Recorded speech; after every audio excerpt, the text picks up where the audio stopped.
हरिओम। एक राज्य का बहुत समर्थ शक्तिशाली राजा था।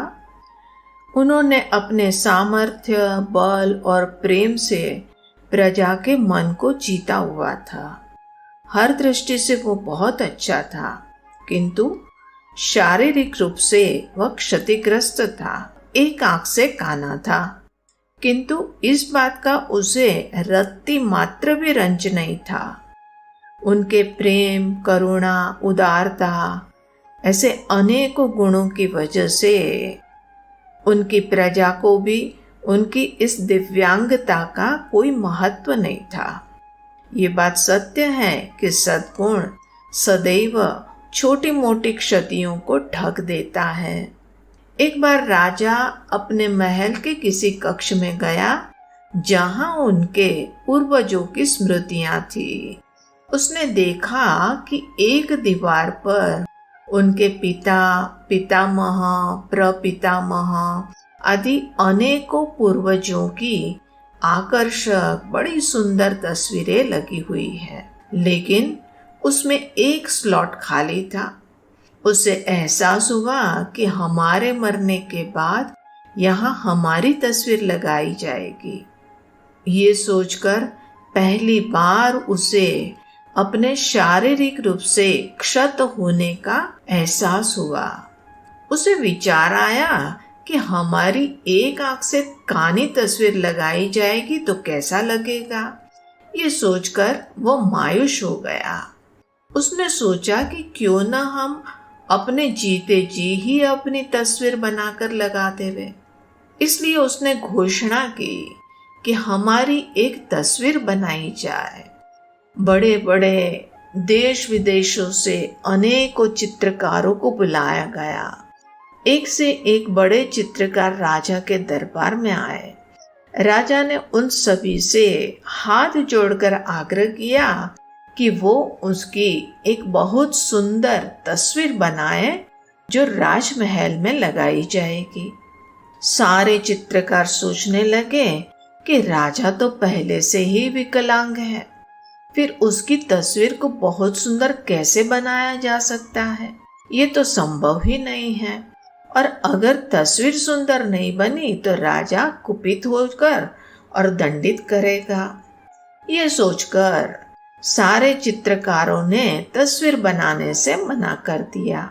लेकिन तभी पीछे से एक चित्रकार ने अपना हाथ खड़ा किया और कहा कि मैं आपकी बहुत ही सुंदर तस्वीर बनाऊंगा जो आपको जरूर पसंद आएगी।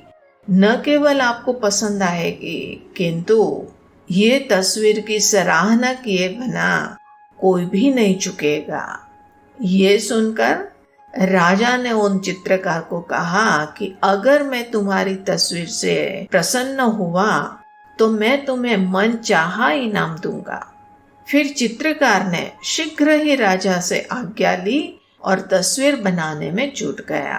काफी समय बाद उन्होंने एक तस्वीर तैयार की और वो राजा के समक्ष लेके आया। उसे देखकर राजा बहुत प्रसन्न हुआ।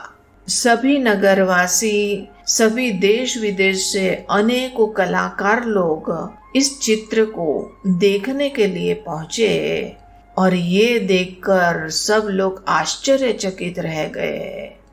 वो चित्रकार ने वो चित्र कैसा बनाया था कि राजा को एक घोड़े के ऊपर सवार दिखाया गया और राजा के हाथ में एक धनुष और बाण था और वो जो है बाण से निशाना साध रहे थे।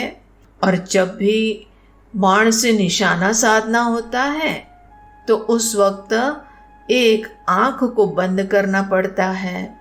और इस तरह की तस्वीर उन्होंने दिखाई जिसमें राजा के चेहरे पर एक बहुत ही शौर्य, एक साहस, एक वीरता दिखाई पड़ रही थी और राजा की सुंदरता उससे और भी निखर रही थी। राजा भी ये देखकर बहुत प्रसन्न हुआ और सभी नगरवासियों ने उनकी खूब सराहना की। चित्रकारों में वो बड़ा प्रसिद्धि को प्राप्त हुआ। राजा ने बहुत प्रसन्न होकर उन चित्रकार को मनचाहा इनाम दिया। मित्रों, जब भी हम किसी को देखते हैं तो उनमें कमियां नजर आती हैं, क्योंकि हर व्यक्ति अच्छाई और कमियां वो दोनों ही उनके अंदर मौजूद होती हैं। अगर हम कमियों की तरफ ध्यान देते हैं तो हमें अच्छाई कभी नजर नहीं आती है, लेकिन अगर हम कमी को नजरअंदाज करते हैं तो हमें उनका दूसरा पहलू अच्छाई भी नजर आता है। न केवल किसी व्यक्ति में किंतु हर परिस्थिति में एक सकारात्मक और एक नकारात्मक पहलू होता है।